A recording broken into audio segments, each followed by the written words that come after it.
सकाळच्या घाई गडबडीत झटपट होणारा नाश्ता. कोणतीही पूर्वतयारी न करता अगदी सॉफ्ट डोसा फक्त 10 मिनिटात तयार होतो. हा डोसा झटपट तयार होतो आणि चवीला पण अप्रतिम लागतो. या डोशामध्ये तुम्ही तुमच्या आवडीच्या भाज्या घालू शकता आणि हा डोसा आणखीनच पौष्टिक बनवू शकता. तुम्ही हा डोसा सकाळी बनवला तरी अगदी रात्रीपर्यंत हा डोसा मऊ राहतो. डाळ तांदूळ न भिजवता अगदी काही वेळात हा डोसा आपण तयार करणार आहोत.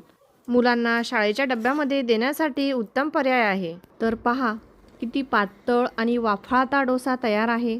वाव! व्हिडिओ पूर्ण पहा म्हणजे तुम्हाला रेसिपीची पूर्ण माहिती मिळेल. नमस्कार, मी रसिका. रसूची रसोईमध्ये तुमचं सगळ्यांचं मनापासून स्वागत. तर डोसा बनवण्यासाठी इथे बॅटर तयार करून घेऊ. ते इथे मिक्सरचं भांडं घेतलं आहे. यामध्ये 1 वाटी भरून दही घेतली आहे आणि 1 वाटीभर पाणी घेतलं आहे. यामध्ये 1 बटाटा सोलून कट करून घालायचा आहे. यामध्ये 1 कप तांदळाचं पीठ घालायचं आहे. 1/4 कप बेसन घालायचं आहे. 1 सुकी मिरची घालायची आहे. 2 छोट्या हिरव्या मिरच्या घालायचे. 4 ते 5 लसूण पाकळ्या घालायचं आहे आणि थोडं कढीपत्ता घालायचं आहे. चवीपुरतं मीठ घालायचं आहे आणि झाकण लावून हे फिरून घ्यायचं आहे.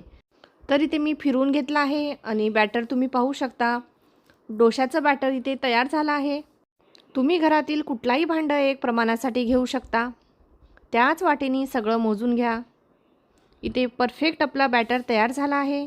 हा डोशाचं बॅटर 5 मिनिटासाठी बाजूला ठेवूया. तोवर चटणी बनवून घेऊया. तरी मी इथे चटणी बनवून घेतली आहे. तर इथे डोशाचं बॅटर तयार आहे. चला डोसा बनवून घेऊया. तर इथे मी गॅसवर तवा ठेवला आहे.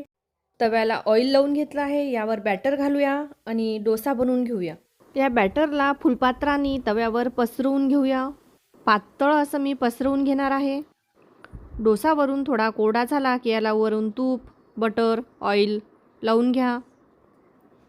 इथे मी तूप लावून घेत आहे. याला पलटून घेऊया. छान असं खरपूस दोन्ही साईडनी भाजून घेऊया. दोन्ही बाजूनी इथे मी तूप लावून घेत आहे.